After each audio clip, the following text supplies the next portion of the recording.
Jovenín, lo que de verdad nos importa a los jóvenes del siglo XXI, con el patrocinio de Caja Rural de Asturias.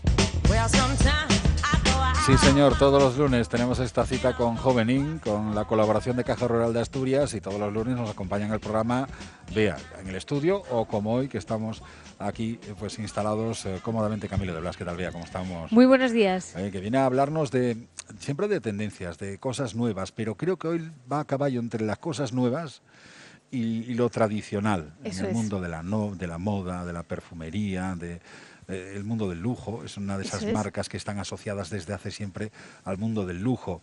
Chanel, Sí, nada menos. Sí. Hoy quería hablaros un poco de la historia de Chanel, porque además estamos en una ubicación, ¿no?, que tiene una historia, y esta historia desde el punto de vista de la moda me lleva a recordar también, ¿no?, esas marcas que han hecho historia y que siguen estando presentes, como dices tú, José, desde el punto de vista tanto de la tendencia como también de la presencia, ¿no?, en los comercios a día de hoy, y de la importancia que ha tenido la marca Chanel, ¿no? Y en algunos momentos del programa hemos hecho como esa memoria de figuras clave que han sido relevantes, sí. ¿no? Y hoy quería hablaros un poquito de Chanel, que seguro que muchos ya conocéis la historia, pero hay algunos apuntes y algunos detalles que me gustaría recordar, ¿no?, sobre ella. Que esto resulta interesante, seguro. A ver. Es muy interesante porque lo primero que tenemos que pensar es que Chanel nació en 1883. O sea, nada más y nada menos que estamos hablando de una figura que sigue siendo relevantísima en 2021, y han pasado 130 y pico años ya. Realmente es muy difícil, ¿no?, para el mundo en el que vivimos hoy, entender cómo una marca que lleva más de 100 y pico años en el mercado sigue siendo un elemento relevante y que está en nuestro día a día. Referente absoluto, además. Absoluto. Hay pocas, ¿no?, que puedan decir eso. Pues es curioso porque la historia de Chanel es muy peculiar y bastante compleja, porque sabemos que es una mujer que vivió, que fue huérfana ya desde los 12 años y que, digamos, vivió sola con su hermana durante muchísimo tiempo, y además pasó pues nada más y nada menos 2 guerras mundiales, que es algo que hoy, ya con la situación que vivimos, no nos hacemos casi ni una idea de lo importante, ¿no?, que es y de las consecuencias, ¿no?, que traía ser creadores de moda en una época donde se vivieron 2 guerras mundiales, ¿no?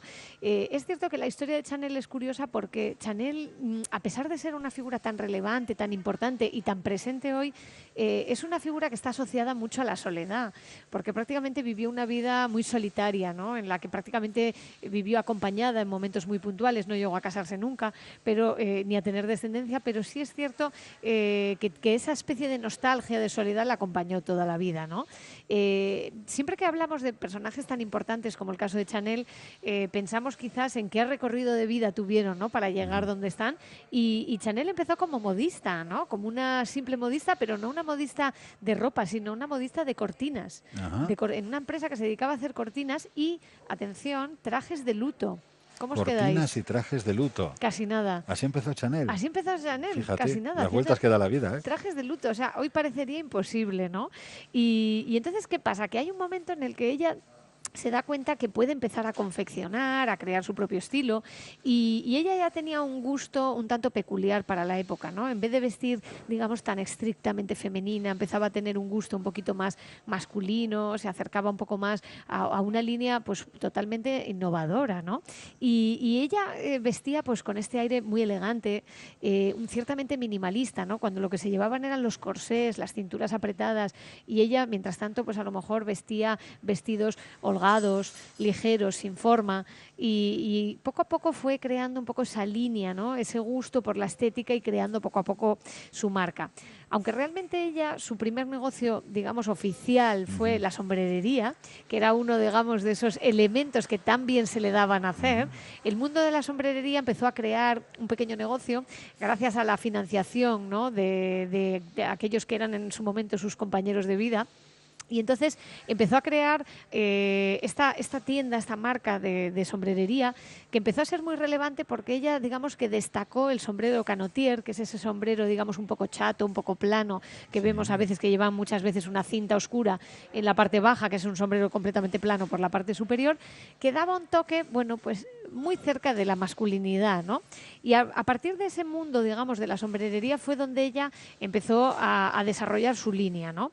Un poquito más adelante decidió unirse con alguno de sus socios, con unos hermanos que seguramente muchos conoceréis el nombre porque eran los hermanos Bourgeois, que hoy en día los conocemos como marca de cosmética muy famosa. En muchos centros comerciales lo podemos ver.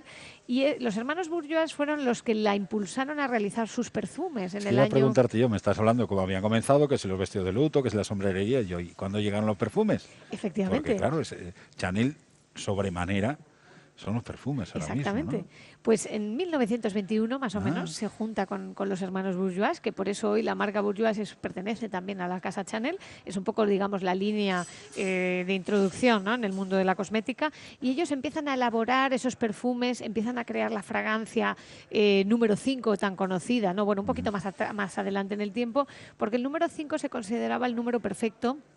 Y entonces se utiliza ese concepto de Chanel número 5 para elaborar esa fragancia tan importante que ha trascendido, ¿no?, en toda esta época.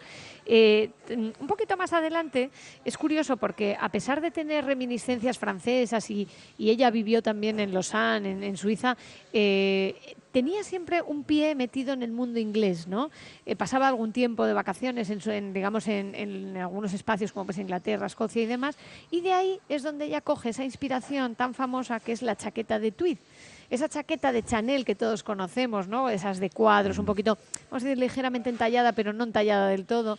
Ese tejido es un tejido puramente inglés, que además tiene una historia muy bonita porque nace, digamos, de los desechos de los tejidos después de la Guerra Mundial. Cuando no había nada, se recogían los tejidos y se confeccionaba esa prenda. Esa chaqueta la impulsó a ser una de sus prendas icono y más adelante consiguió... Un poquito más adelante en el tiempo consiguió, cuando pasada la Guerra Mundial, donde tuvo que cerrar sus negocios, empezó a retomar fuerza su marca cuando los estudios digamos, de artistas, de actores y actrices de Hollywood, decidieron que Chanel fuera la persona que coordinase el vestuario para el mundo de Hollywood, ¿no?